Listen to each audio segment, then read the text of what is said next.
Precisamente esta presentación va a ser en inglés, entonces, si les parece, pasamos al inglés un momento antes de dar la palabra al profesor Gorgolino. Para mí es un honor y un placer realmente contar con un panel como el que tenemos. Todas las personas en el foro multilateral son sumamente importantes para la educación a nivel global y particularmente para nosotros. El profesor Gorgolino será quien conduzca la sesión. Es rector de la Universidad de Naciones Unidas, ha sido muchos años secretario de Estado en Brasil, quien inició toda la investigación y el desarrollo dentro de lo que es la Organización de Estados Americanos, y es realmente el presidente honorario de lo que ha sido Virtual Educa durante muchos años. Es un honor tener a él como el conductor de esta sesión, quien presida la sesión. Tenemos también lo que ha sido la Organización de Educación Continua, y obviamente serán presentados todos los panelistas por el profesor Gorgolino.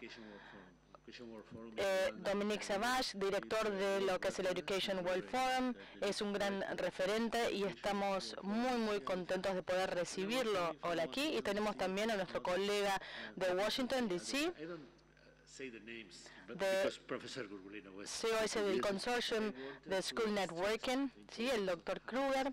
Quiero destacar la importancia y la relevancia de contar con el calibre de estos panelistas y esperamos que ustedes disfruten de la sesión.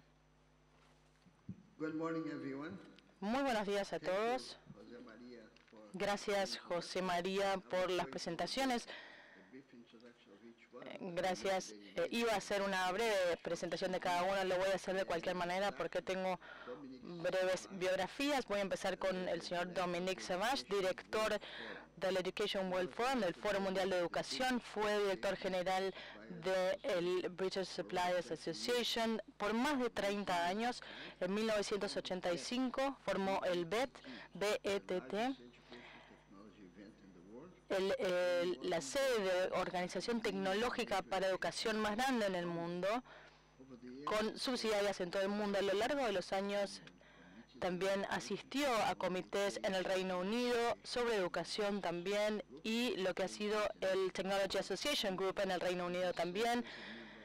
Ha servido también como lo que ha sido el foro de investigación, del comité de investigación en el Reino Unido también. Estuvo también durante 6 años, preside en East London una de las escuelas más importantes. También es Honorary Fellow en el King's College en Reino Unido también. También recibió premios honoríficos en 1999 por sus servicios a la educación. Dominique, adelante. Muchísimas gracias y muy buenos días a todos. Es un gran placer estar aquí. Esta es mi primera vez en Virtual Educa. Y he escuchado que esta ha sido una experiencia hasta el momento maravillosa. Hay muchísimas expectativas que he cruzado el continente, así que les agradezco por darme la oportunidad de estar aquí y de poder estar en este panel.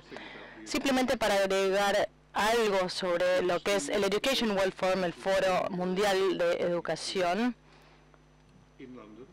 en Londres, cada año, antes de lo que es la exposición de BETT, se hace una reunión de todos los ministros de educación del mundo, y lo que me permite hacer esto es hoy en día darles una perspectiva que he adquirido a partir de hablar con más de 80 ministros que estuvieron allí en enero pasado.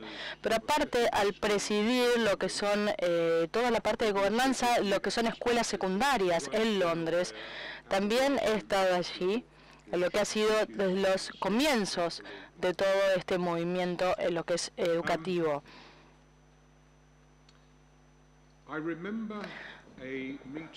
Recuerdo una reunión en 1978 a la que asistí con quien era en aquel momento secretario de Estado de Educación para el Reino Unido, 1978, y la pregunta que hizo ella fue la siguiente: ¿piensa usted que podría haber un lugar para las computadoras en el aula? Esa fue su pregunta, y siempre aquello me dio la sensación, en 1978, como una pregunta interesante, importante, relevante. Hoy miro en retrospectiva, en aquel momento, ese tipo de planteo era lo que nosotros llamamos forward thinking, pensamiento hacia el futuro.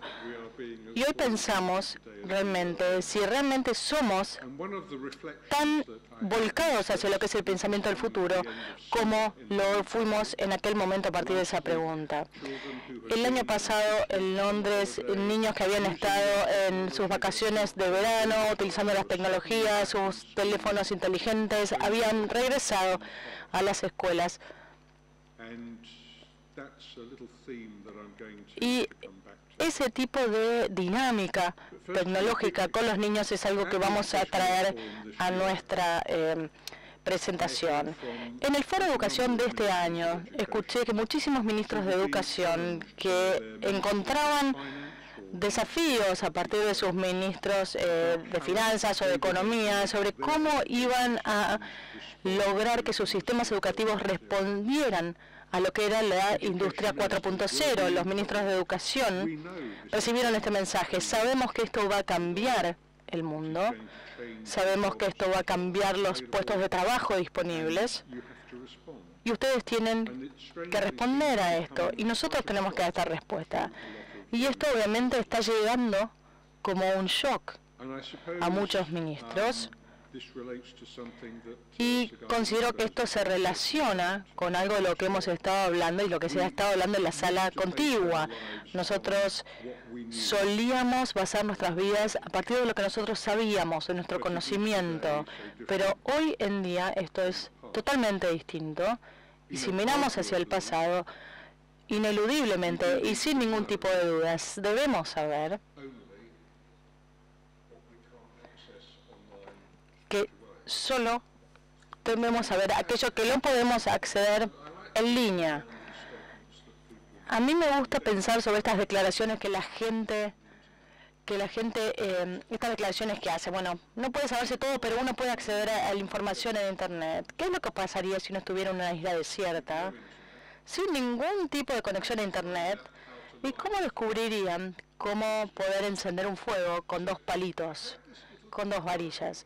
Entonces, a partir de esta preocupación, se plantea lo siguiente: ir demasiado adelante con el concepto de decir, bueno, podemos encontrar lo que queramos en el momento que nosotros deseemos. Esto me preocupa, ¿sí? Porque la forma en la que nosotros vemos que la educación lidia con los jóvenes, no debemos olvidar que hay ciertos cimientos y fundamentos de conocimientos, fundamentos para lo que son destrezas y habilidades, que son sumamente importantes.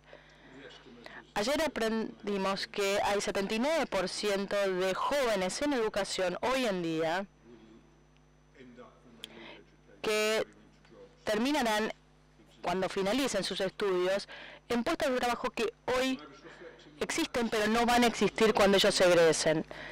Hoy en la mañana estaba leyendo un periódico del Reino Unido, y en ese periódico describían una gran conferencia que va a desarrollarse en Londres el año próximo, principalmente sobre un hongo que devora o corroe el plástico, que puede en el futuro ser la solución a lo que es el problema de los plásticos que tenemos a nivel global. Y a partir de esto reflexioné sobre el hecho que, desde luego, una nueva industria como esta, una industria que aborde este tipo de problemas que nosotros como raza humana estamos generando en el momento, es exactamente el área donde nosotros vamos a encontrar nuevos desafíos que planteen puestos de trabajo creativos y muy distintos. Y tenemos que ansiar y esperar y anhelar este punto en el futuro, ¿sí? Pero hoy tenemos, de alguna manera, esos destellos de lo que puede llegar a ser el futuro cuando esos chicos egresen. ¿qué es lo que entonces estamos diciendo a partir de lo que debería ser una experiencia en las escuelas? Todos hablamos constantemente sobre que tenemos que enseñarles a los niños o a los chicos a pensar. Pero no es solamente enseñarles el pensamiento crítico, el análisis crítico, sino que también se trata de pensar con creatividad, pensar creativamente. De eso se trata. ¿Y qué quiero decir con esto? Crear una cultura de creatividad. Y existe una diferencia marcada aquí, porque generalmente se escucha hablar de la educación en el Reino Unido y dicen que el sistema ha sido diseñado para remover toda la creatividad de los niños a la edad de los 10 años. Y eso no es una estadística en realidad, pero es una declaración realmente que da por tierra todos los esfuerzos educativos. Y relaciona claramente la necesidad de rechazar lo que pueden ser esas disposiciones en el aula de niños que estén de cara al pizarrón o a la pizarra, y debemos alentar, por otro lado, la experimentación que promueva la colaboración. Y por eso también hablamos de lo que son espacios de aprendizaje. Estos espacios de aprendizaje van a llevar un lugar predominante en el camino a lo que podemos llegar a hacer con educación para que sea efectiva. Desde luego tiene implicancias para lo que es el alcance y la extensión de la currícula o del plan de estudios. Creo que si analizamos, una de las escuelas donde yo estoy presidiendo, esta es una escuela secundaria, destinamos muchísimo tiempo realizando investigación sobre cómo el área geográfica impacta en los jóvenes.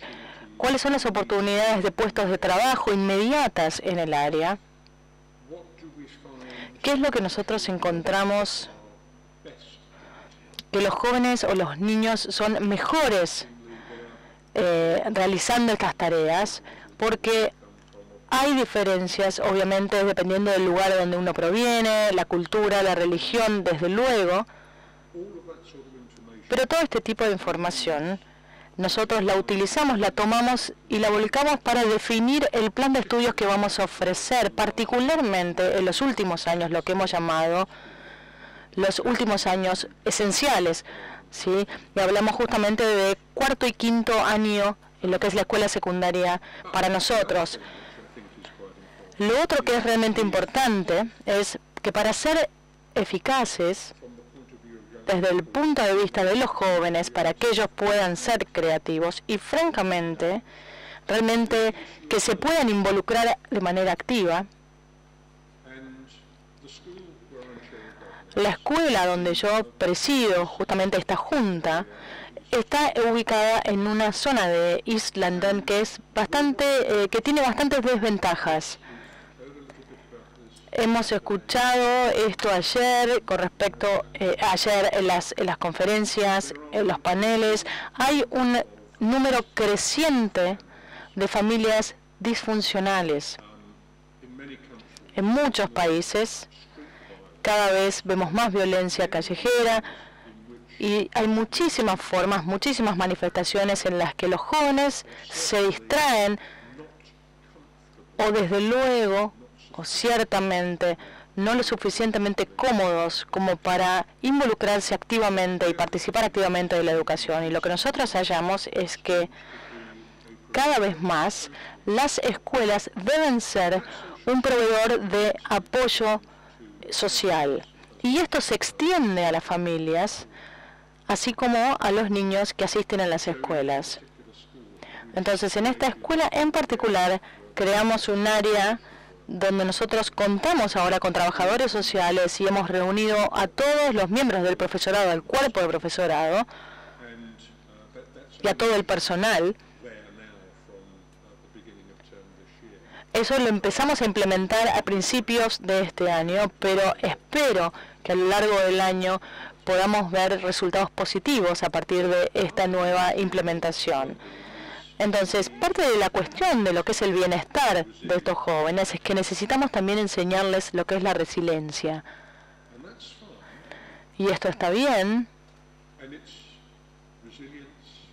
La resiliencia o resiliencia para ese individuo es correcta, pero también tenemos que cubrir lo siguiente: si nosotros reconocemos la importancia de la colaboración y del trabajo en equipo, y si nosotros debemos evitar esas brechas que con frecuencia y fácilmente existen también dentro de un equipo y que son disruptivas en la forma en la que nosotros vemos cómo se trabaja muchas veces en equipos, entonces debemos enseñar lo que es empatía.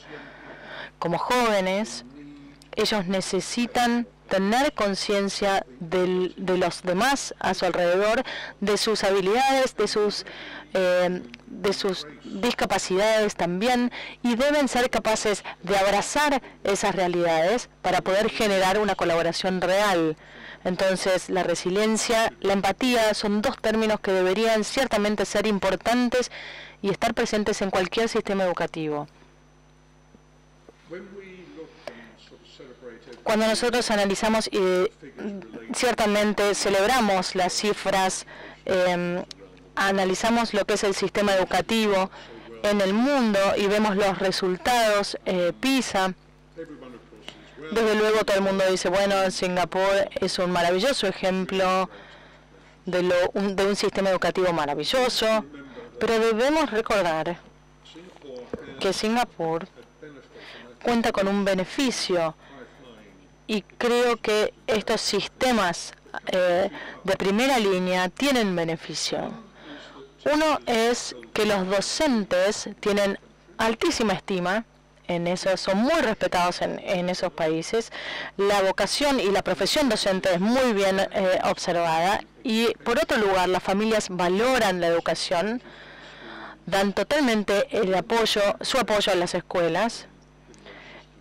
Y por decantación, los niños reconocen la necesidad de comportarse correctamente en las escuelas. En un sistema que carece de esto, o que tiene el potencial de carecer de esto, necesitamos hallar otras formas de poder proveer este tipo de participación. Y parece un ejemplo tonto, tal vez. Nosotros estamos haciendo esto en mi escuela, y ha ocurrido también en otras escuelas en el Reino Unido. Una aplicación muy sencilla llamado Show My Homework, muéstrame mi tarea. Y esto se trata de lo siguiente: en el pasado los niños iban a sus casas y los padres generalmente les decían una vez que llegaban, bueno, ¿tenés alguna tarea? ¿Te dieron tarea hoy? Y probablemente uno recibía una de estas dos respuestas. Uno podría decir, sí, tengo esto y esto para hacer, y está diciendo la verdad. Y el otro niñito parecía, bueno, no me dieron absolutamente nada y está mintiendo.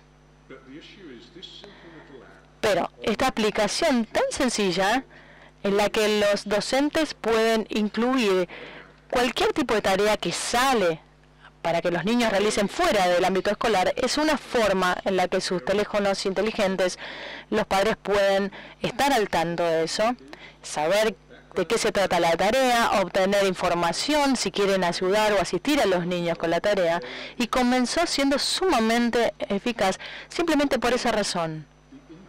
Pero luego, el desarrollo sumamente interesante fue que alentó lo que era un diálogo continuo entre los padres y los docentes.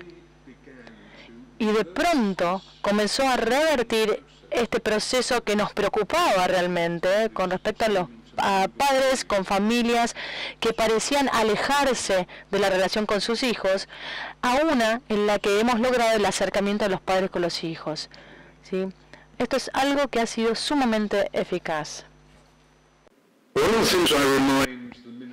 Una de las cosas que siempre les menciono a los ministros que vienen a nuestra reunión todos los años es que los 10 años de promedio de un ministro que dura en el puesto son 22 meses, y generalmente hablamos de cómo pueden ser eficaces en ese tiempo, en ese marco de tiempo. En parte, como tienen tan poco tiempo, hay una tendencia para los que están a cargo de querer controlar Y es incompatible este control con el sistema de educación moderno. Generalmente vamos a estar todos de acuerdo en que Finlandia puede ser un muy buen ejemplo, como para tomar de referencia, en donde tratan de alejar la educación de la política y uno termina teniendo un sistema que tiene una mejor respuesta en cuanto a reconocer las necesidades de los jóvenes y la importancia de la educación en cuanto a capacidad de enseñanza. Cambiar la educación va a ser eficaz cuando uno incluye a los maestros en la toma de decisiones. Hay algunos ejemplos que recuerdo. Uno, por ejemplo, hace algunos años, teníamos un programa de laptops o computadoras portátiles para los profesores. El gobierno puso muchísimo dinero para poder ofrecerles computadoras o notebooks a los profesores, pero el sistema estaba abocado a que los maestros o profesores tenían que pagar parte de este costo, pero luego la notebook iba a ser propiedad de los profesores y se los alentaba a usarlas, no solamente en la escuela, en contexto del aula, sino en cualquier otro momento y para todo. Una alta respuesta tuvo esto. En el sudeste asiático, un país analizó este esquema, dijo que era una idea excelente, les pareció excelente, pero allí no funcionó. Porque brindaron las laptops de manera gratuita, pero tenían que permanecer siempre dentro de la escuela y solo podía tener software educativo. Después de un par de años, se unieron a nuestra organización y nos preguntaron ¿por qué funciona para ustedes y no funciona para nosotros? Y era algo tan simple como, por ejemplo, esto, el uso permitido, porque se trata justamente de cómo se hace participar a la gente, cómo se hace que los profesores quieran ser parte de estos desarrollos. Así que esto es algo importante hoy, porque ya sea que nos guste o no, necesitamos evaluar la eficacia de nuestros sistemas educativos y necesitamos tener una forma de conocer, saber el progreso de nuestros niños. Se puede debatir todo el día acerca de si el sistema de exámenes que tenemos es el correcto, si cubre las necesidades actuales o no, pero necesitamos algo, una herramienta de evaluación. Una de las cosas interesantes que estuvimos haciendo, cada vez más en el Reino Unido, es el uso de tecnología para ayudar con este sistema o proceso de evaluaciones. Utilizamos un software que es el que tenemos en mi escuela actualmente, en donde ahora podemos mapear no solamente cómo la performance o el rendimiento de cada alumno en cada área, sino que también podemos ir más allá de esto y llegar a analizar cada parte del plan de estudios de este área, de este tema, y hacer una referencia cruzada con los profesores que están enseñando ese tema. De esta forma, entonces, podemos destacar o analizar puntualmente y descubrir quiénes son los profesores que son más débiles, quizás es un rango etario, o quizás que son más débiles en ciertas áreas del plan de estudio, o débiles en cuanto a su relación con los estudiantes individualmente. Como es evidencia, datos reales, lo que ofrece este software, vimos que era más fácil establecer un diálogo con los profesores y los maestros individuales acerca de qué es lo que quizás no estaba funcionando tan bien. Y alentamos el criterio de que haya una cultura de que los profesores reconozcan que no son perfectos, que quieran cambiar, que quieran desarrollarse, que quieran ser parte del análisis de estos datos para lograr hacer un cambio. Para mí, esto es un síntoma muy poderoso y muy positivo de hacia dónde puede ir la educación, porque nos sugiere que hay formas de influenciar a los maestros sin que se enojen, sino realmente inspirándolos. Y creo que es exactamente eso lo que buscamos y lo que queremos garantizar.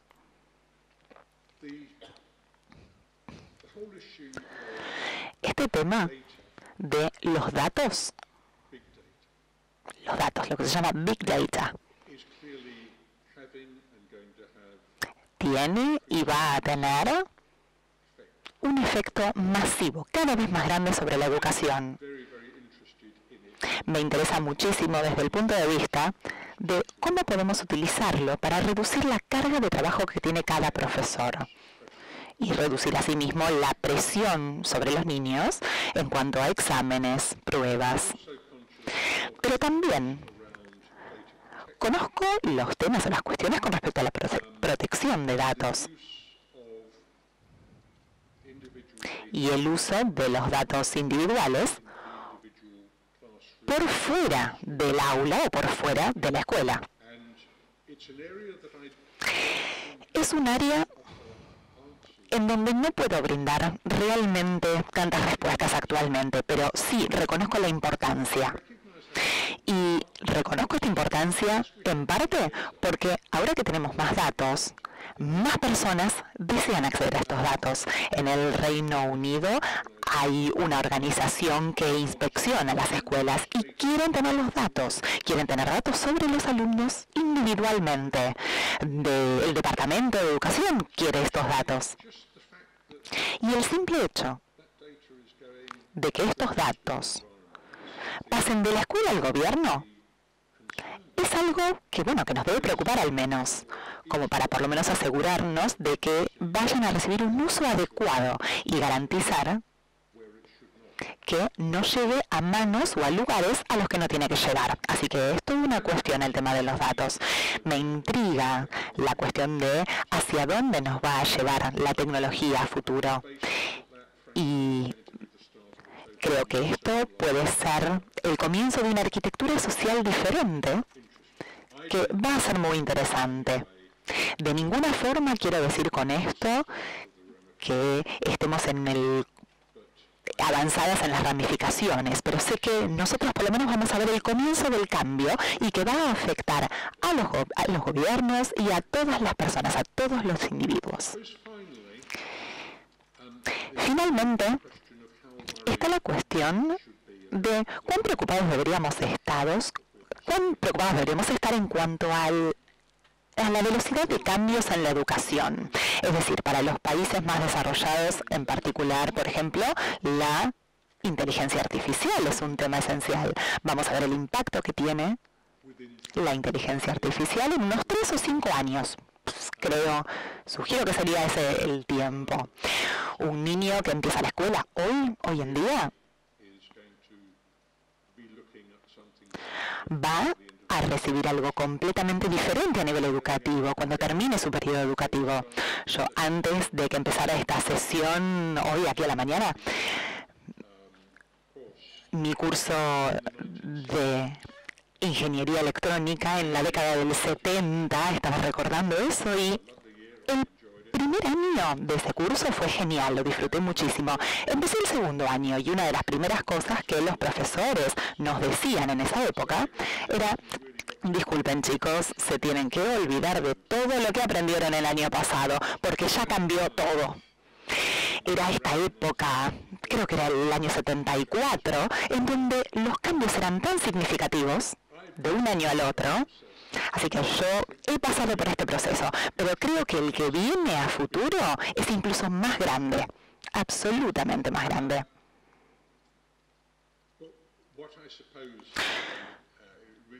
Lo que quiero decir, es lo que quiero comunicarles, al fin y al cabo, es que hay que encontrar en cada sistema educativo una forma en la que podamos alentar y empoderar a cada profesor y a cada escuela para lograr hacer un cambio. Y en cuanto a los gobiernos, la responsabilidad que tienen es principalmente poder garantizar que lo que el sistema no puede dejar de lado, o sea, por ejemplo, el ancho de banda de Internet, el acceso, la protección de los datos. Esas cosas, ese tipo de cosas, es en lo que se debería estar preocupando y encargando el gobierno. porque esto nos permite un diálogo mucho más beneficioso y productivo a futuro entre los gobiernos, los profesores y los estudiantes y sus padres, para asegurarnos de poder responder de manera adecuada a lo que nos espera en el futuro. Muchas gracias.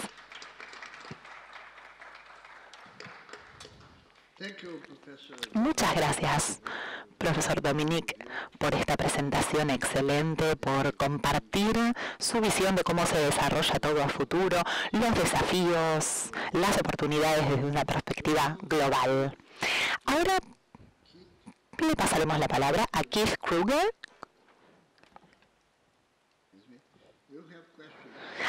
Perdón, sí, preguntas después. Vamos a hacer la sesión de preguntas y respuestas después.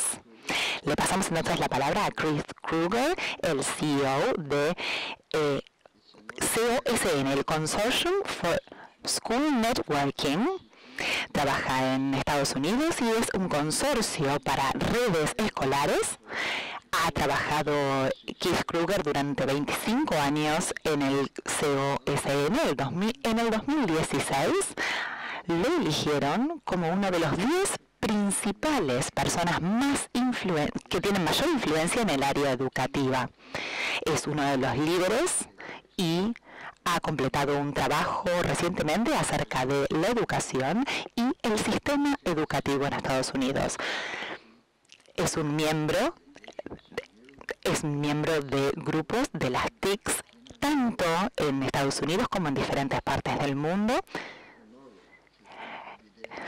Y la semana que viene va a estar en Noruega. Así que, Keith, nos gustaría saber tu experiencia. ¿Qué tenés para contarnos? Bueno, muchas gracias. Me disculpo en primer lugar por tener que hablar en inglés, así que buenos días es todo lo que sé decir en español. Pero Google Translate me ayudó a traducir mis filipinas, así que por lo menos la presentación va a estar en castellano. Creo que lo que Dominic acaba de plantear, este tipo de agenda o plan de cuáles son los valores, la cultura, las habilidades que necesitamos tener, creo que esto es el cimiento excelente sobre el cual empezar a construir. Yo estuve trabajando en organizaciones de TICs con tecnología de la información y quiero concentrarme en una pregunta que me hacen mucho. ¿Cómo predecimos cómo se debería utilizar la tecnología en la educación? No creo que sea la pregunta adecuada en realidad. Creo que una pregunta más importante es cómo se inventa el futuro que deseamos. A ver si puedo avanzar mi presentación. Perfecto. En primer lugar, quiero felicitar a José María por el 20º aniversario de Virtual Educa. COSN, el año pasado también tuvimos nuestro 9º aniversario y, como ya destacaron, somos líderes de tecnologías dentro del sistema educativo. En Estados Unidos hay muchos distritos educativos y trabajamos con ellos. Hoy les quiero hablar desde un punto de vista de liderazgo y políticas, cómo pensar sobre la tecnología. Y hace unos 25, 26 años, esta era la tecnología de punta en la sociedad. El que está más a la derecha se llama Palm Pilot, de Palma. Ahí se podía tener un calendario. ¿Alguno tuvo un Palm Pilot? Si ustedes eran muy de vanguardia en esta época, en el 92, podían tener estos aparatos con un calendario. ¿Alguien tenía un Discman? A ver quiénes son los más jóvenes acá. Creo que el tercero que ven aquí parece ser un ladrillo, pero solía ser un celular. Estos eran los celulares de esa época. Y, por supuesto, ahí tenemos las computadoras a la izquierda. La idea de mostrarles todo esto es que ahora, actualmente, vemos estas realidades, existen, pero son muy diferentes. La funcionalidad de cada una de ellas también es muy diferente. Es decir que la tecnología cambia, pero las funciones no. Creo que para nuestra charla hoy puede ser útil pensar qué es lo que hoy en día es la tecnología de punta. Aquí tenemos un informe, un reporte, perdón, que muestro la imagen en inglés de este informe. Lo coproducimos con otro grupo no gubernamental y se llama The Horizon K-12. Muestra cuáles son las tecnologías que están disponibles para el área educativa y toma algunos expertos, son expertos globales, mundiales. Creo que eran aproximadamente 80 miembros en esta junta. Un 60% eran de América del Norte, pero la intención era que fuera un grupo que hiciera un reporte y un informe mundial. El año pasado se publicó, en esta época del año aproximadamente. Y estos fueron los ítems que los expertos pensaron que eran los desafíos más importantes del uso de la tecnología en la educación. En primer lugar, les preguntamos, ¿cuáles son los desafíos solucionables donde la tecnología podría ayudar? Y les pedimos que identificaran las dos cosas más importantes. Y nos dijeron experiencias auténticas de aprendizaje, así como también mejorar la alfabetización digital. Son las dos cosas que consideraban ser solucionables utilizando la tecnología para la educación. Ahora, llegando o pasando a los desafíos más difíciles, nos dijeron repensar el rol de los maestros, es lo que escuchamos ayer también en el panel acerca de cómo se repiensa la cuestión de la función de un maestro, así como también el pensamiento computacional. Y ahora sí, pasando a lo que llamamos desafíos malos o casi imposibles, era la brecha en el rendimiento. No importa en qué escuela, en qué área estén, en qué barrio vivan, todos los niños tienen que tener la posibilidad de ser exitosos.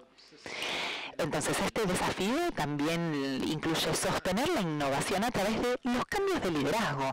No es difícil imaginarse un ministro de Educación, por ejemplo, que llega al gobierno y hace un cambio radical. Pero, ¿qué pasa cuando se va del gobierno en estos 22 meses? 22 meses después, ¿se desmorona todo?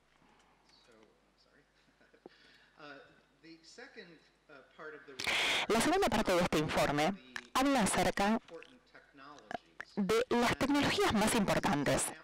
Nuevamente acá solamente, esto fue el año pasado, o sea que simplemente es una imagen de cómo estaba en ese momento la situación. Pedimos que eligieran las dos tecnologías más importantes en ese año o el año previo, y las dos que identificaron fueron Makerspaces, que utiliza cosas como impresoras 3D, y robótica, la robótica. Mientras venía caminando aquí hasta la sala, vi muchos ejemplos de robótica y me da curiosidad saber, ustedes en sus países, en sus escuelas, ¿cuántos de ustedes ven el uso de Makerspace? No sé si alguno movido ahí unas manos levantadas. Y robótica, el uso de robótica, sí, por supuesto que hay muchos usos para este tema. Le pedimos a los expertos también que analizaran un horizonte de 2 a 3 años. Por eso es que lo llamamos siempre un reporte con horizonte futuro.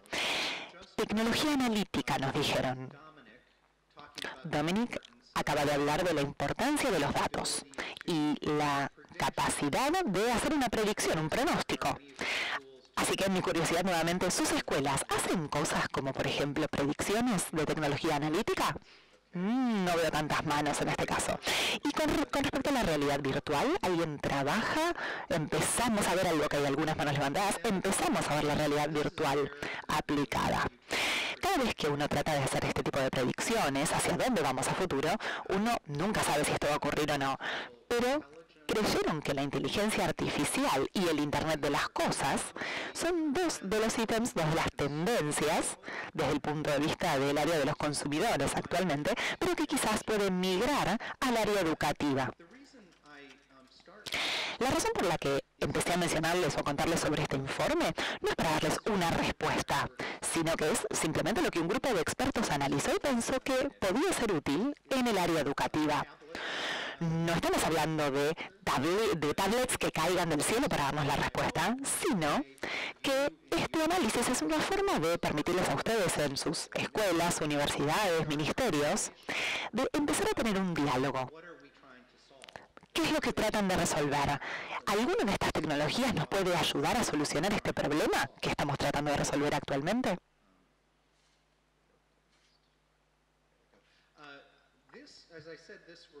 Así que, como les contaba, este informe se viene haciendo desde el 2008. Anualmente, es uno por año. Y, por supuesto, sé que no llegan a leer todo lo que está en pantalla en este momento, pero lo que muestra es todas las tecnologías en este horizonte de 2 a 3 años y en el horizonte de 4 a 5 años.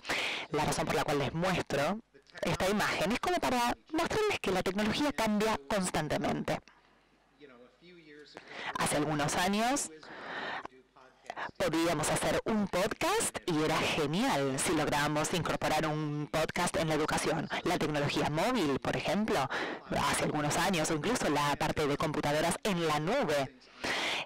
Este tipo de cosas no implica que ya no sean importantes, sino que ya son mainstream.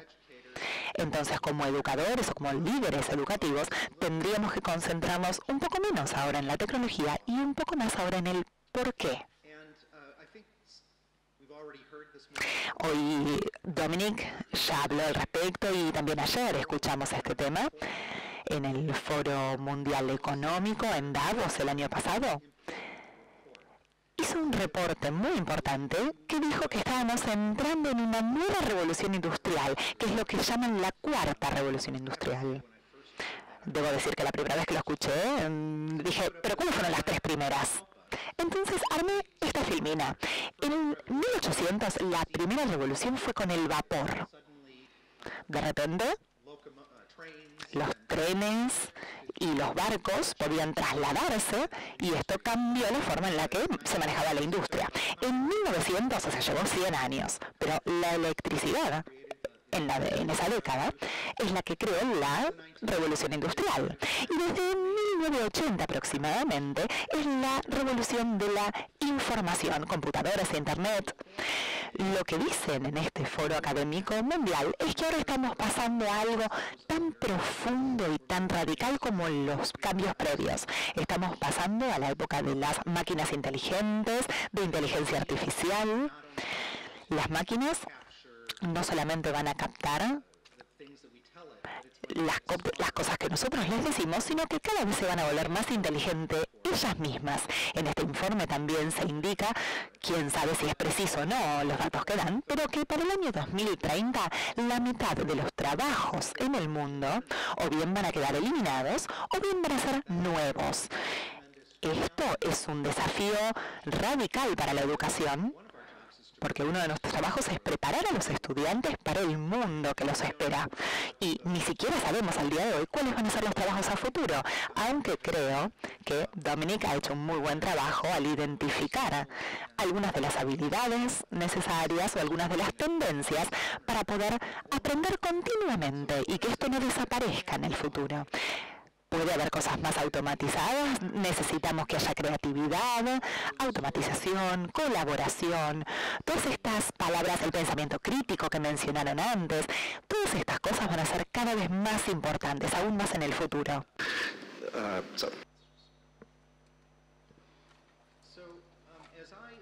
Entonces, a medida que nosotros pensamos en lo que ha ocurrido en los últimos 25 años en los que Cozen ha estado trabajando en este espacio, al menos en Estados Unidos, y no sé exactamente si estas sean las tendencias correctas para sus países,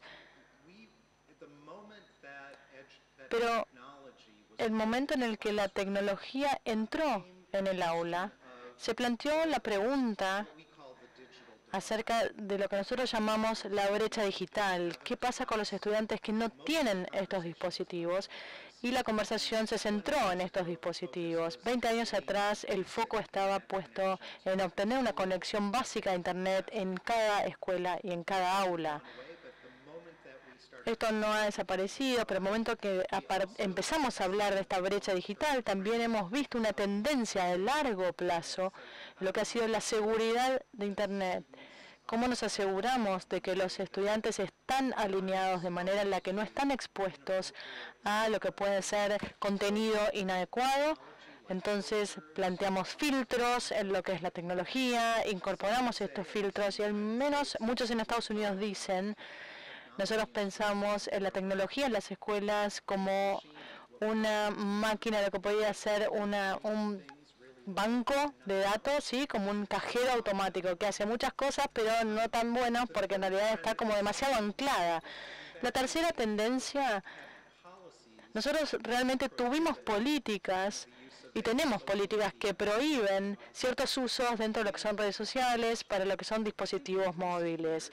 Prohibimos esa tecnología. Creo que en los últimos 3, 4 años muchísimas escuelas están replanteándose estas políticas, repensándolas. A principios del año académico, los estudiantes y los padres tienen que firmar lo que nosotros consideramos que son políticas aceptables. No sé si esto es algo que ustedes tienen en sus países, pero muchas cosas eran cosas que se prohibían y estamos repensando esto y replanteándolo, diciendo, bueno, ustedes tienen acceso, sí, pero hay que hacerlo de manera responsable. Entonces estamos viendo lo que son políticas de uso aceptable a lo que es uso responsable. Quiere decir, ustedes tienen acceso, pero se espera que ustedes sean ciudadanos digitales y hagan o lo utilicen de manera responsable.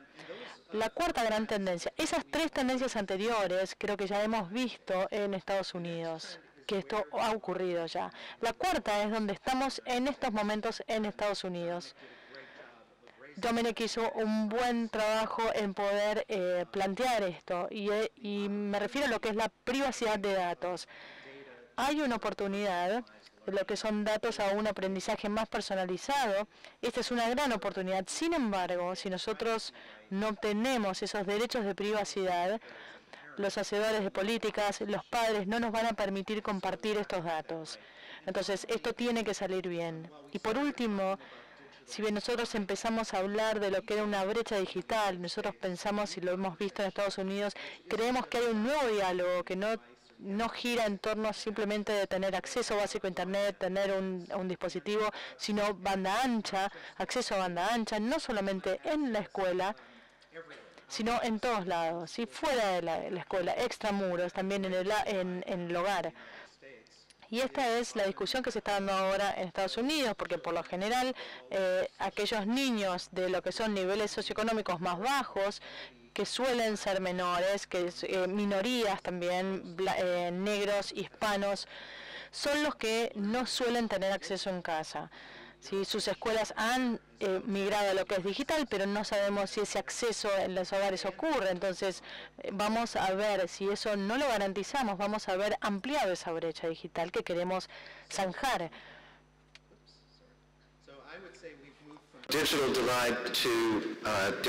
Diría entonces que hemos pasado de lo que es una brecha digital, de lo que es equidad, hemos pasado a la prohibición de tecnologías, a un uso responsable, pero tenemos aún aumento de lo que son preocupaciones en torno a la privacidad. La última parte de mi presentación, y quiero ser rápido en esto, son las 3 grandes lecciones o los 3 grandes aprendizajes, ¿sí? Que deben ser esenciales si queremos darle ese poder a la tecnología bien entendido.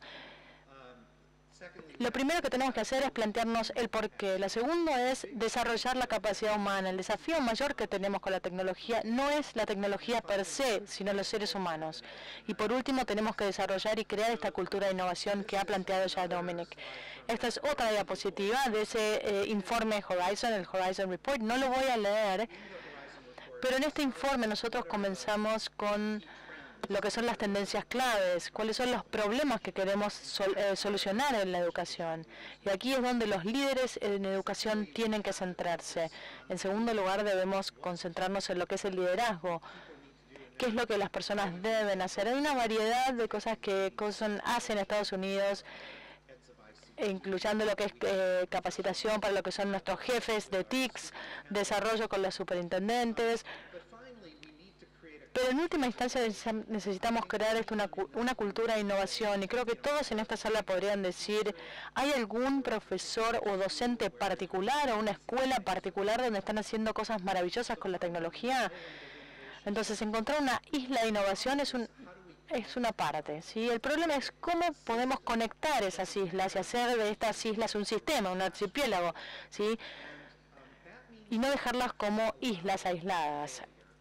Por último, bueno, está este dicho, ¿sí? Me encanta esta cita de Thomas Edison que dice, bueno, no he fracasado, en realidad he encontrado 10.000 formas que no funcionan.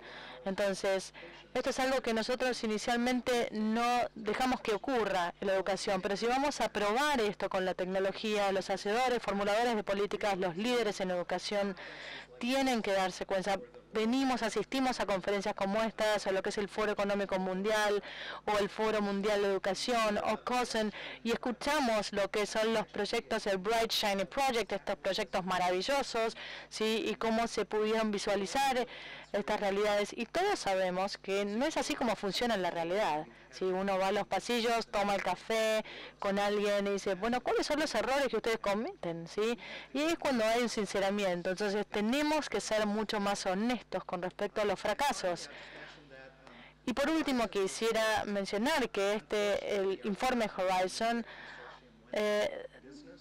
desafortunadamente uno de los socios en el consorcio salió de ellos, entraron en bancarrota, así que tenemos abierto lo que puede ser nuevos socios.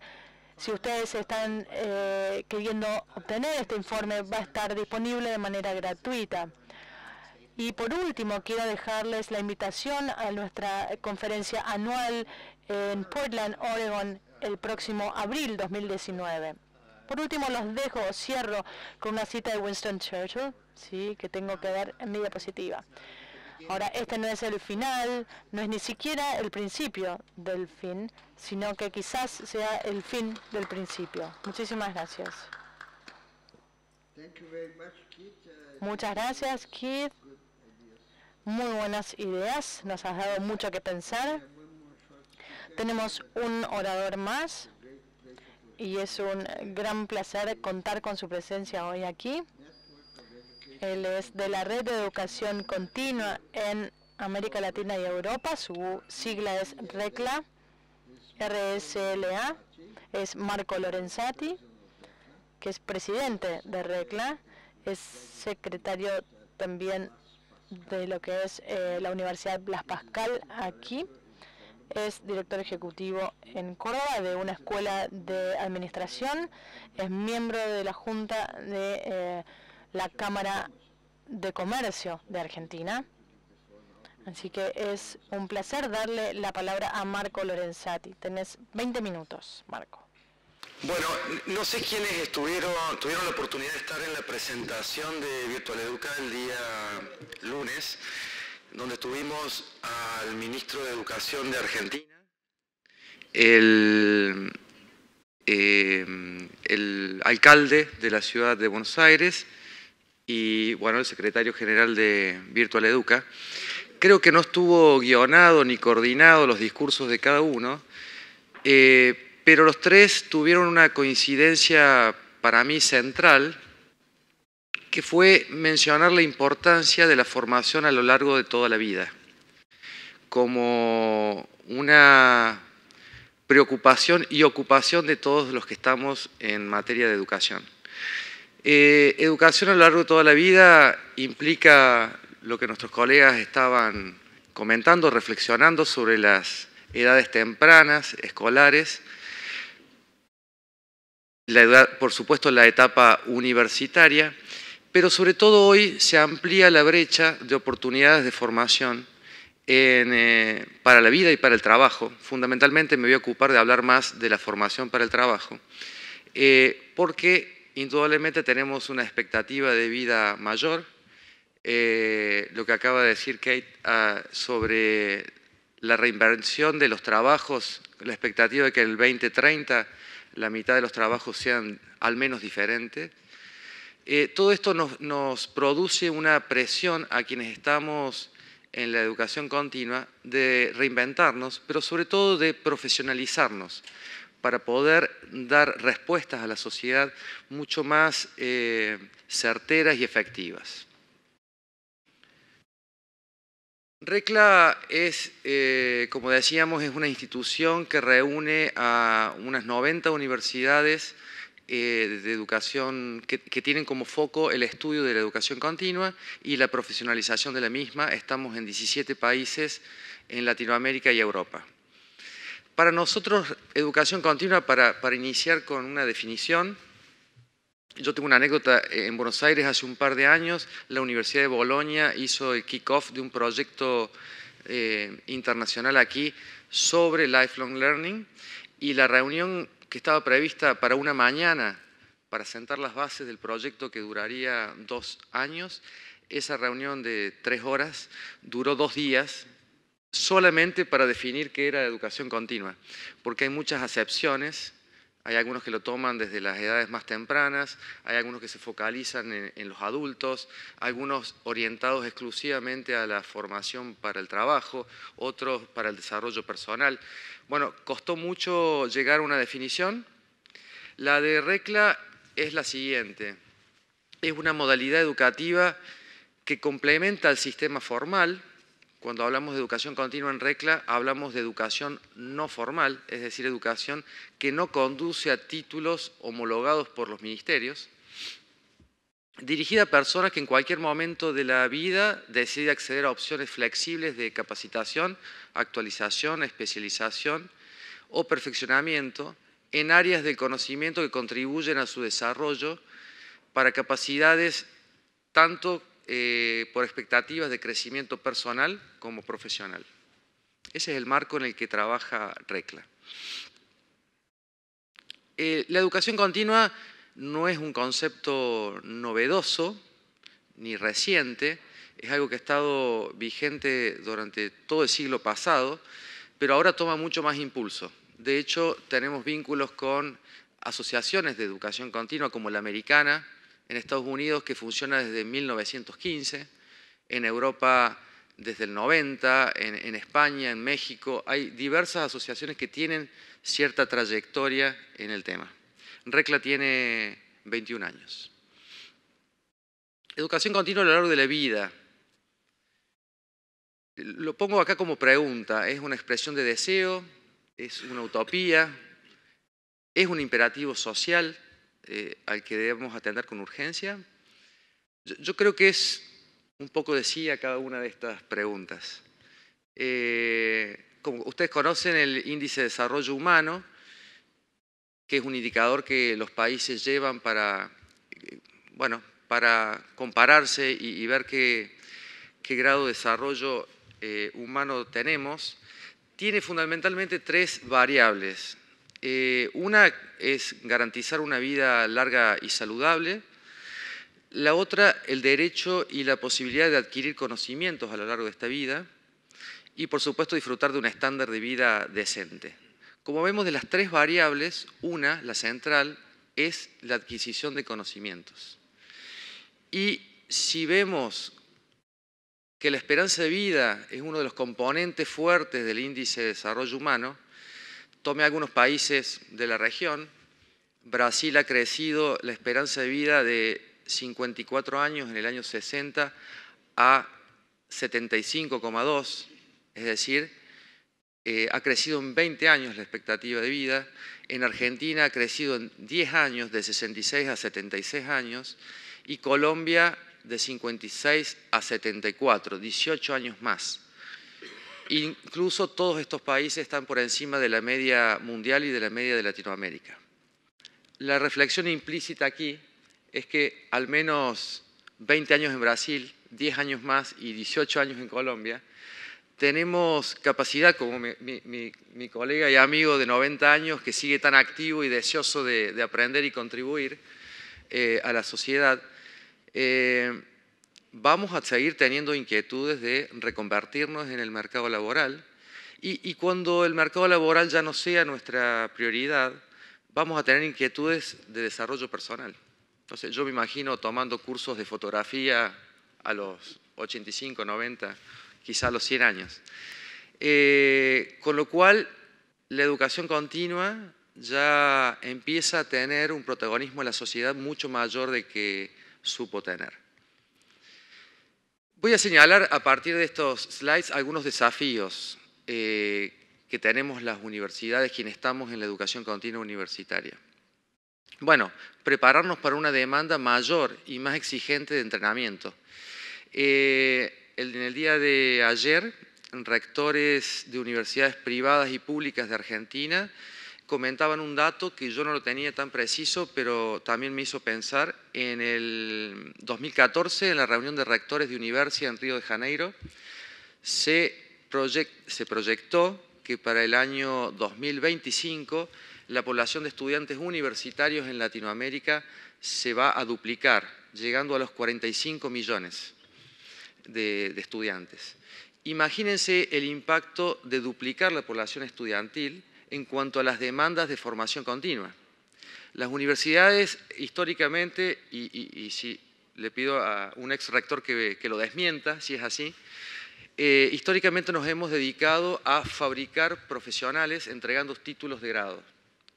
Por supuesto que también de posgrados. Y era prácticamente no estaba en la agenda de las instituciones la continuidad de la formación. La responsabilidad es prácticamente la frontera, era entregar el título. Hoy creo que las universidades debemos reconvertirnos para que eso sea la actividad de mínima. Nuestro foco debe ser la reconversión de nuestros profesionales y ayudarlos a tener una actualización necesaria para hoy ser competitivos en el mercado laboral. Entonces, primer desafío, adecuarnos a esta creciente demanda de formación.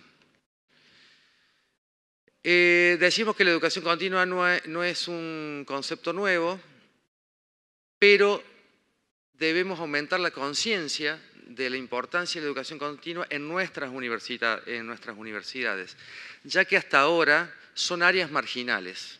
Es un área que está en el tercer piso del edificio 8, que atiende y organiza algunos cursos para nuestros egresados o para las empresas que demandan algún servicio de formación corporativa.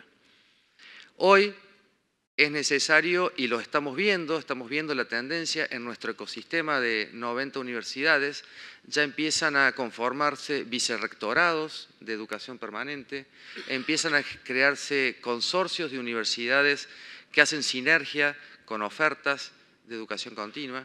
Es decir, tenemos que posicionar la educación continua a otro nivel en la agenda de nuestros rectores para, digamos, hacer inversiones y que el impacto de la formación continua sea mucho más poderoso. Decimos que no es nada nuevo. En el 65 ya el Comité Internacional de la UNESCO para Educación de Adultos recomendó la adopción del concepto de educación continuada, pidiéndole a las universidades que no solo se aboquen a la formación de grados, a los grados formales. Es otra de las variables que hace que debamos institucionalizar la educación continua.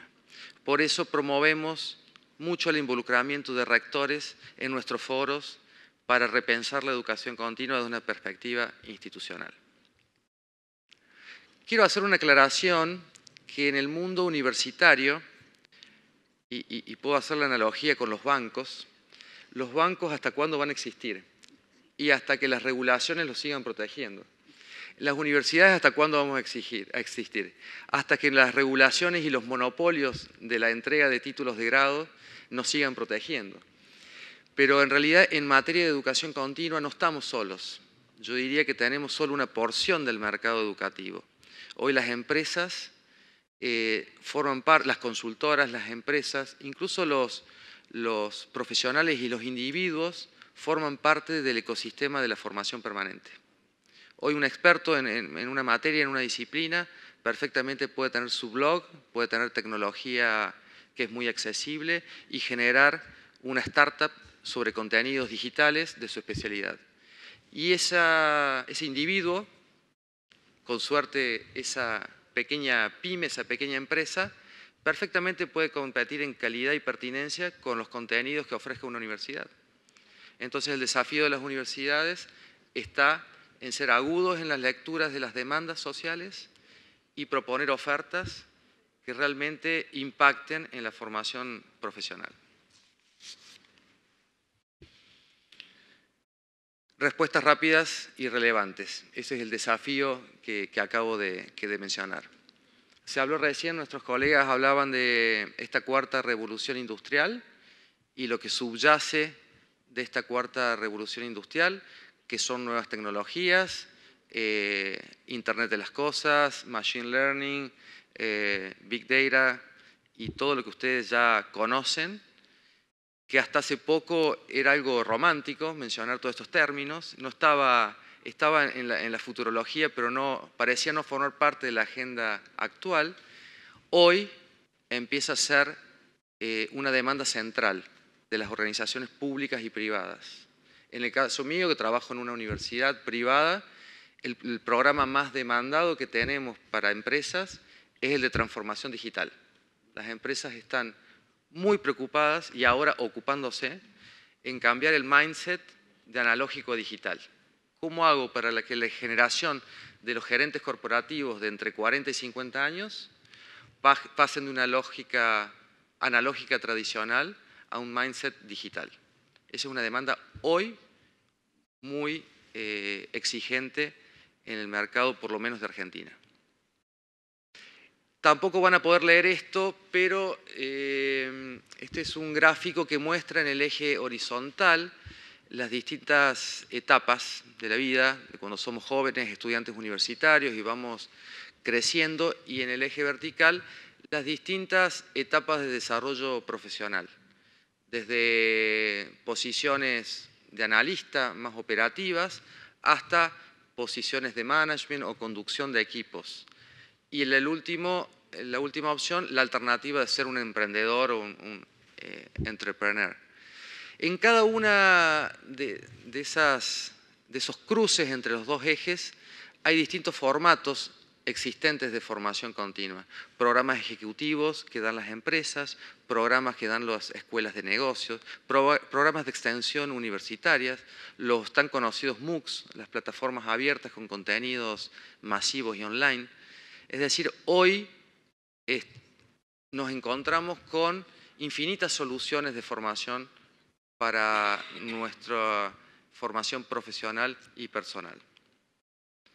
Desafío: seguir abrazando la innovación educativa, innovar en los formatos, innovar en el uso de la tecnología, porque, como en tantos órdenes de la vida, ya somos usuarios, nosotros no nativos, pero muy adecuados ya al uso de tecnología, y la vorágine cotidiana de los días actuales hacen que cada vez menos tengamos tiempo y predisposición de formaciones áulicas tradicionales.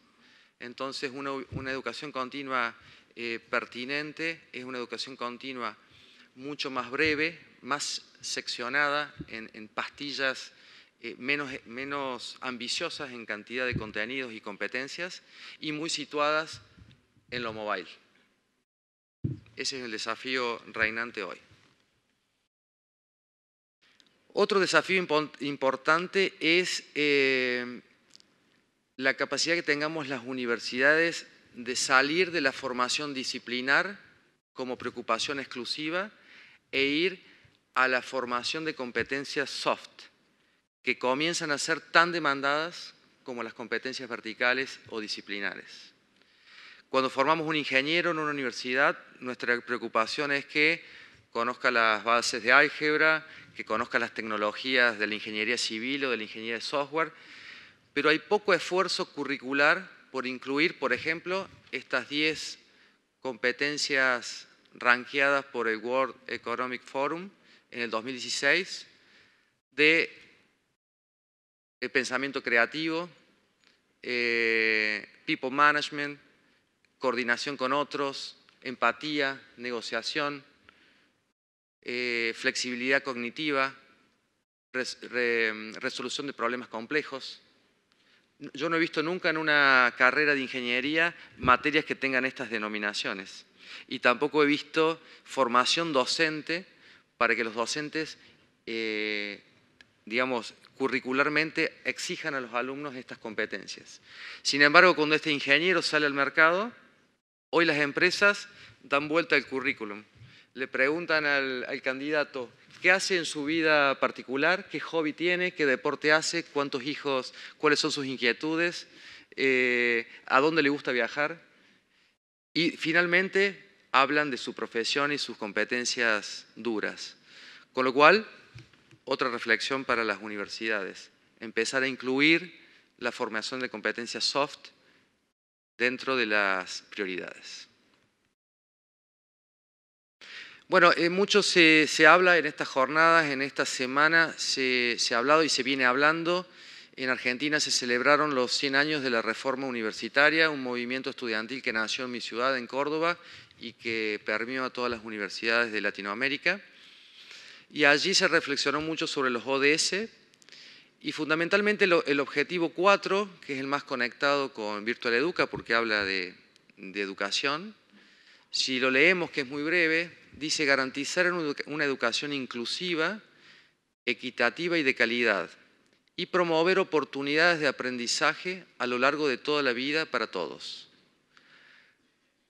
Yo prácticamente diría que es un objetivo de la educación continua, es garantizar oportunidades de aprendizaje a lo largo de toda la vida para todos. Si eso no es educación continua, entonces ¿qué es? Es decir, que el objetivo que nos marca la agenda al 2030 está completamente empapado de la problemática de la formación del adulto para toda la vida. Y si desglosamos el objetivo 4, que tiene algunas metas específicas, como la 4.4, la 4.7, habla de jóvenes y adultos, habla de técnicas profesionales, habla de emprendedorismo, habla de promover el desarrollo sostenible. Es decir, que no hace falta tantísima creatividad a las universidades para armar una agenda de formación continua. Simplemente guiándonos por lo que marca la Agenda 2030, podemos generar una planificación de una renovada oferta de educación continua. Ahora, todo esto marca el contexto de la educación continua y las exigencias que vamos teniendo en las universidades. Pero para dar respuesta a eso, puertas adentro tenemos algunos desafíos. Primero, la autonomía universitaria.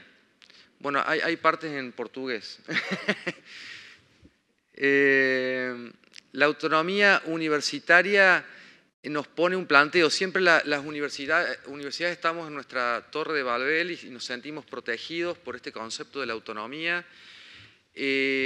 Hoy, como decíamos hace unos instantes, la universidad está en jaque porque en materia de educación continua no tenemos el monopolio. Y es bueno que así sea, porque nos exige una mirada de calidad y pertinencia. Y estamos exigidos por un usuario cada vez más demandante, por calidad en el sentido de la pertinencia de la formación. Un desafío de las universidades puertas adentro es la inserción de la educación continua en la estrategia institucional, es decir, estar en la misión institucional, estar en los procesos de planeamiento institucionales.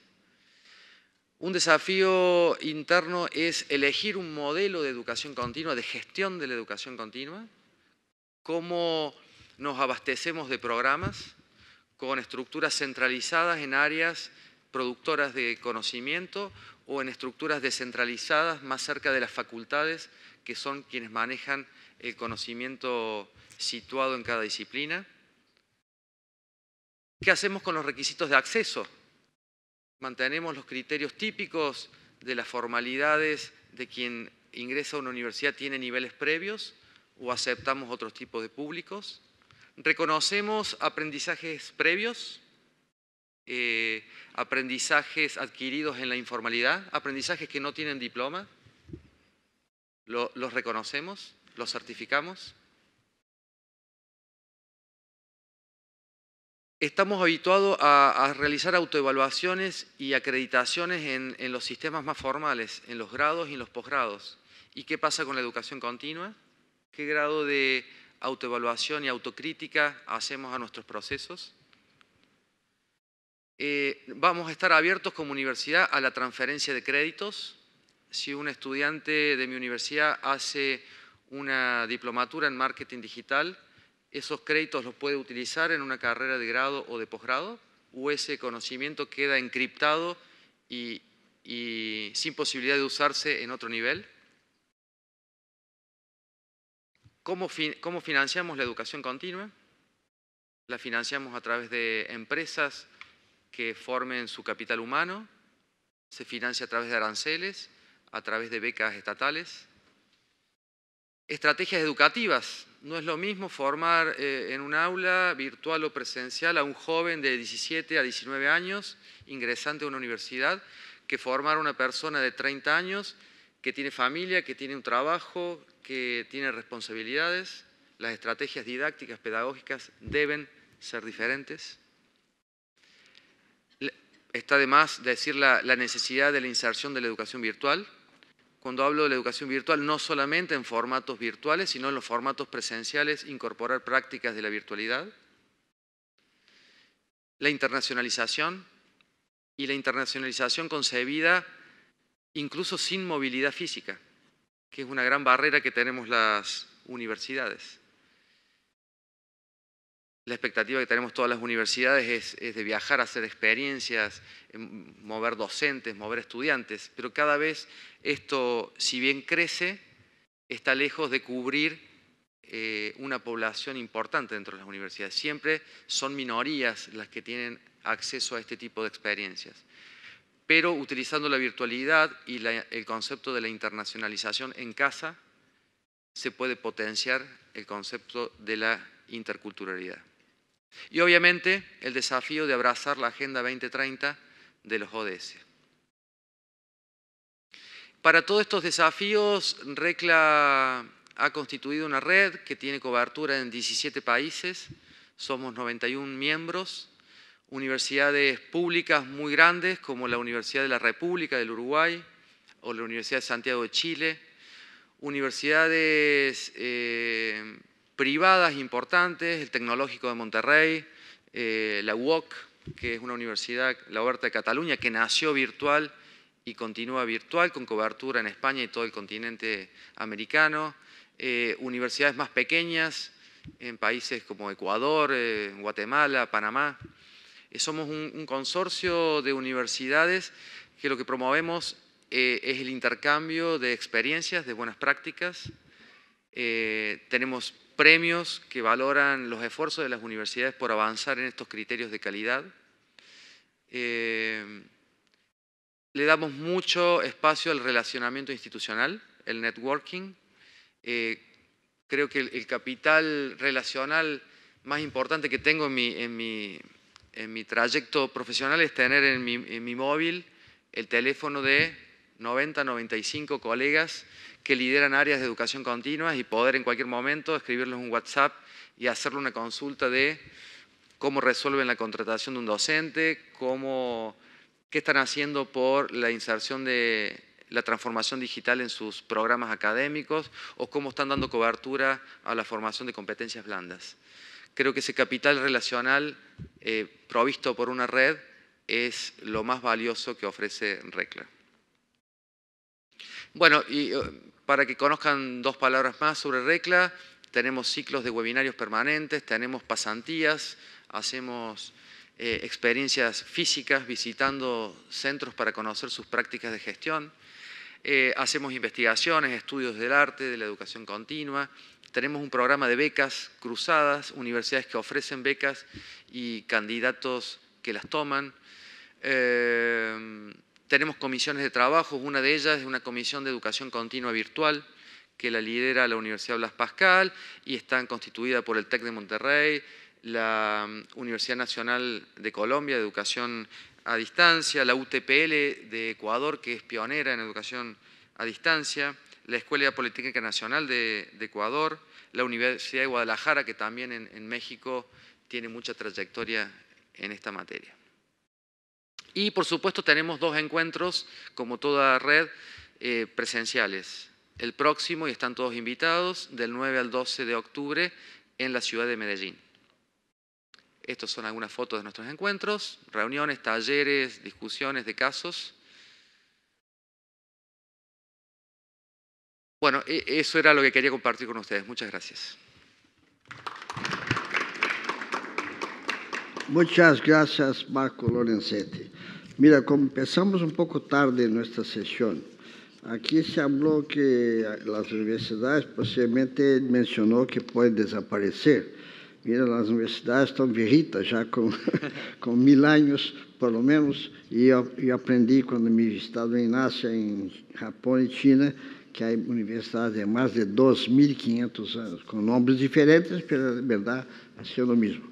Pero de cualquier manera tuvimos aquí excelentes exposiciones, primero de Dominique, que nos habló de las cosas importantes que él está haciendo y que viene haciendo y que empezaron a hacer también en Inglaterra. Pero yo me acuerdo de una cosa, hablando ahí de las novedades, yo recibí un libro hace un mes atrás que se llama La muerte de la muerte. O sea, que se va a terminar la muerte. La muerte es una enfermedad. Entonces, bueno, no puedo hablar mucho, tengo esperanzas de que sea verdad, pero es que esta muerte de la muerte fue escrita por José Cordero, que es un futurólogo muy conocido y muy interesante. Creo que vale la pena saber qué está pasando en la investigación en este campo.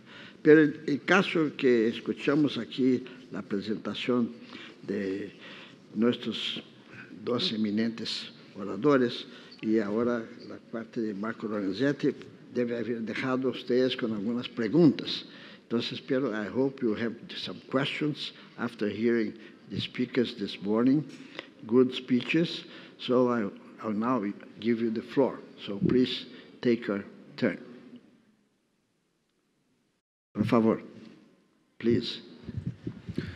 Muchas gracias. Daniel Perdomo, secretario de Educación de Pereira, una ciudad intermedia en Colombia. La pregunta es para nuestro panelista argentino. Es que usted planteó algo muy interesante en el sentido del reto de la educación continuada a través de todo el ciclo vital del ser humano. Y también planteó de alguna manera un poco tácito, pero allí estaba en la conversación, el tema de cómo ir generando habilidades y competencias en el individuo para ir enfrentándose mutuo propio y por decisión individual a los retos que se plantea la persona en su proceso laboral o en su proceso de vida individual. La pregunta va enfocada a lo siguiente: a nivel de pronto de Estados Unidos ya se ha venido rompiendo un poco por parte del sector empresarial esta necesidad de poder garantizar la certificación de habilidades o la certificación de competencias cuando se busca a un individuo con unas capacidades para laborar. A nivel latinoamericano eso aún no pasa, todavía se busca mucho por el empresario, bueno, certifícame la habilidad, certifícame la competencia para poder vincularte. ¿Cómo romper eso en el sector empresarial para que la dinámica terciaria o la dinámica pues continuada pueda fluir de manera más ágil? Y también para que otras plataformas, los MOOCs que usted también los mencionó, o la autoformación, pues tengan mayor preponderancia, porque finalmente lo que vale o lo que debería valer no es la certificación, sino el conocimiento y la habilidad realmente puesta en marcha. ¿Cómo romper eso? No desde las universidades o desde las instituciones que generan la formación, sino desde el sector empresarial. ¿Cómo romper esa cultura? Gracias. Bueno, interesante el planteo, muchas gracias por la pregunta. Mi visión, y ya ahí lo hago a título personal, no institucional, es que más que esquivar la demanda de certificaciones, debemos mejorar el sistema de certificaciones para que realmente reflejen lo que garantizan. Muchas veces las universidades certificamos la participación de alguien en un curso y eso no es garantía de nada, porque si yo estoy en un curso pensando en el partido de tenis de esta tarde, es probable que no adquiera ningún conocimiento y lo que es peor, que con la suerte de tener algo, de recibir algo de ese conocimiento, es difícil que lo pueda trasladar y hacerlo verificable en mi posición laboral. Es decir que lo que deberíamos hacer como sector educativo es mejorar los sistemas de diseño de los programas, de las evaluaciones y de las certificaciones, para que realmente reflejen lo que ese documento pretende garantizar al mercado laboral.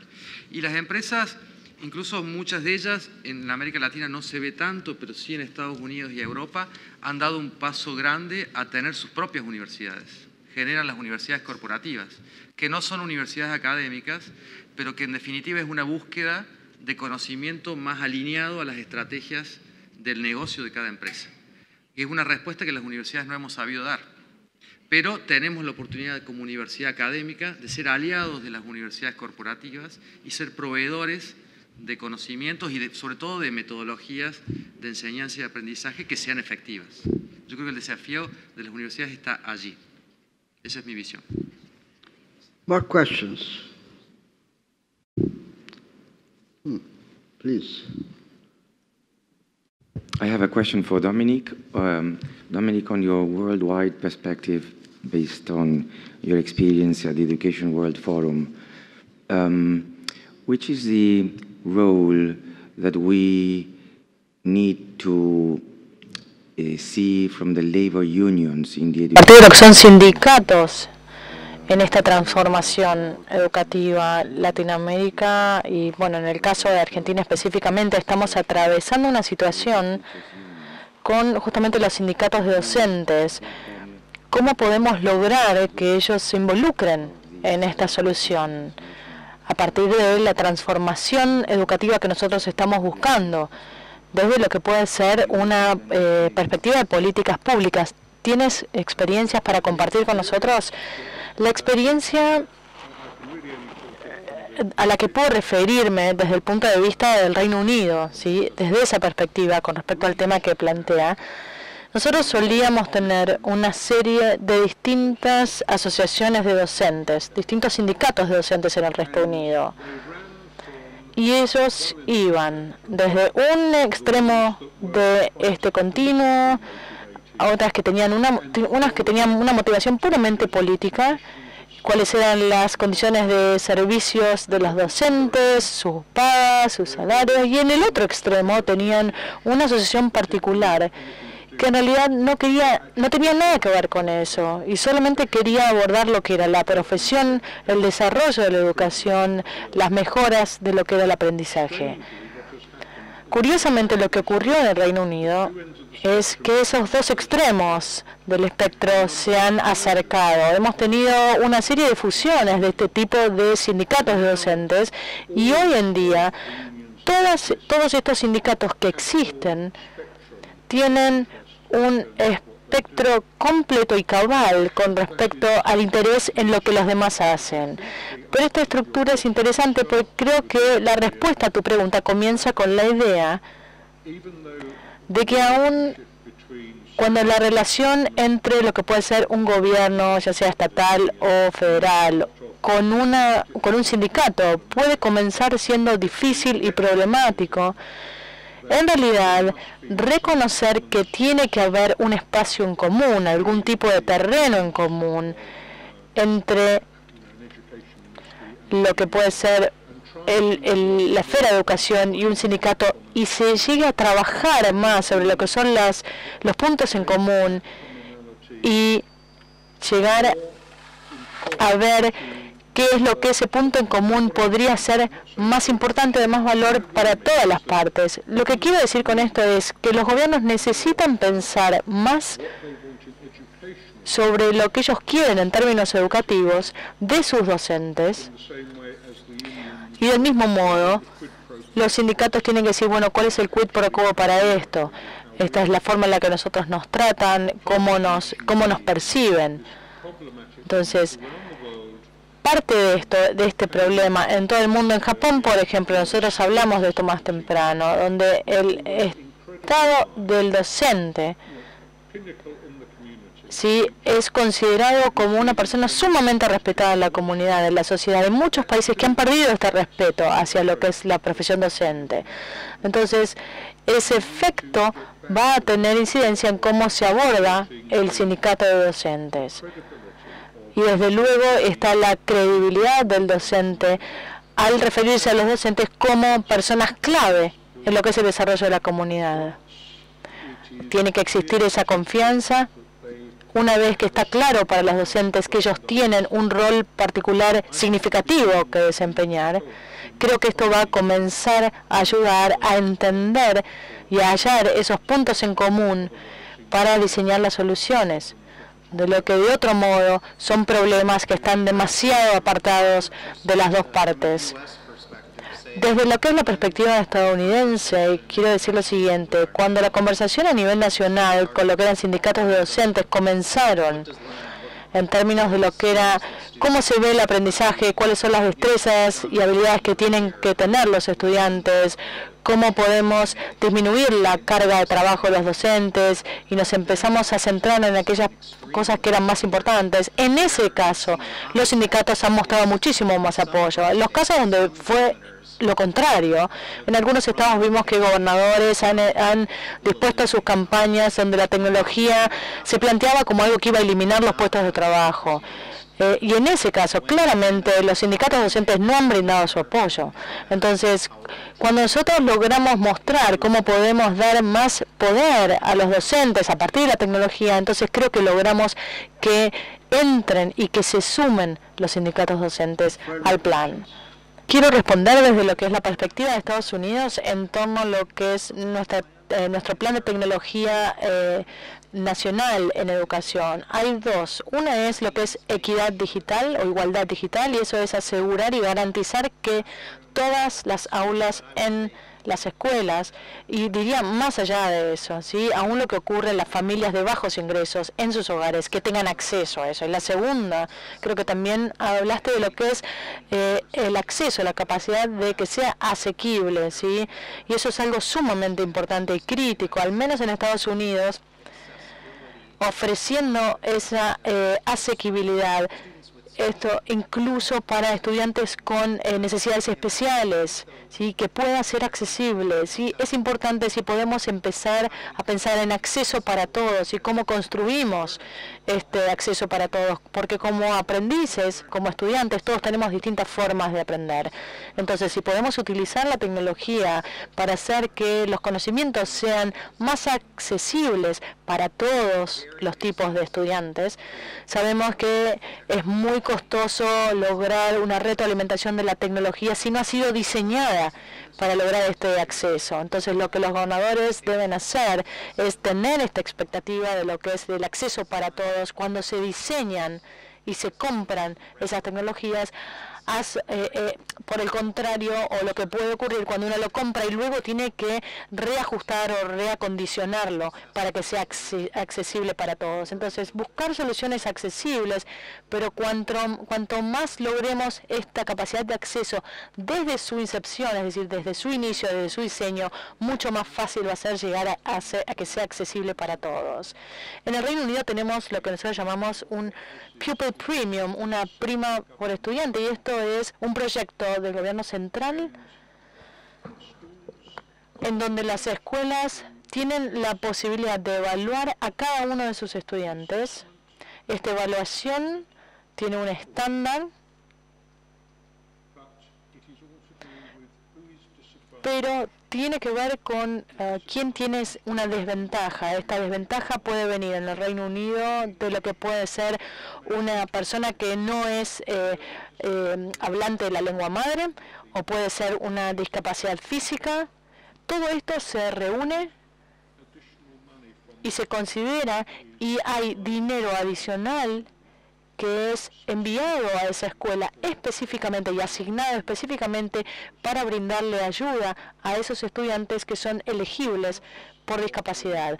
Dada la naturaleza común, la forma en la que se lleva a cabo este tipo de evaluación y el hecho de que las escuelas tienen que enviar un informe sobre cómo, al final del año académico, sobre cómo se ha utilizado este recurso, esto ha ayudado muchísimo, tanto desde el punto de vista de que generalmente se trata de dar más apoyo docente, más recursos a los docentes.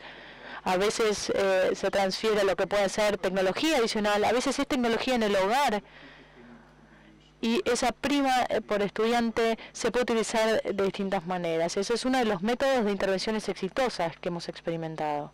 Le voy a responder con dos ideas, dos iniciativas, una pública y una privada, que están orientadas a hacer esta cobertura de sectores menos favorecidos. En Argentina le llamamos a la población entre 18 y 24 años de jóvenes que no trabajan ni estudian, los ni trabajan ni estudian. Hay un programa en mi provincia que promueve el primer empleo y está conectado con la formación continua. Si hay un incentivo fiscal para las empresas para tomar nuevos trabajadores de este rango, y si el joven, además del trabajo, que es part-time, no es de todo el día, es de hasta 6 horas por día. Si ese joven además se inscribe en un curso de formación permanente, el incentivo salarial aumenta en un 25%. Es decir, que si cobra 100, pero además se capacita, cobra 125. Esa es una iniciativa pública, que perfectamente trasladable a nivel federal. Y una iniciativa privada que estamos promoviendo con empresas con las que tenemos relación, esto es desde mi universidad, es que reorienten los programas de responsabilidad social empresaria. Normalmente hay muchos programas asistencialistas que hacen donaciones o regalos. Estamos promoviendo que esa contribución social sea con formación a poblaciones desfavorecidas de su región. Por ejemplo, estamos trabajando en un banco en el norte de nuestro país, en la provincia de Formosa, que es una de las provincias más pobres de Argentina, para que el banco no regale bolsones de alimentos, sino que regale formación para emprendedoras mujeres, para que puedan establecer sus emprendimientos domésticos y generar riqueza local, y generar empleo y autosustento económico. Esas son dos iniciativas que están orientadas a cubrir la problemática que marcabas. Muchísimas gracias a los oradores por sus contribuciones.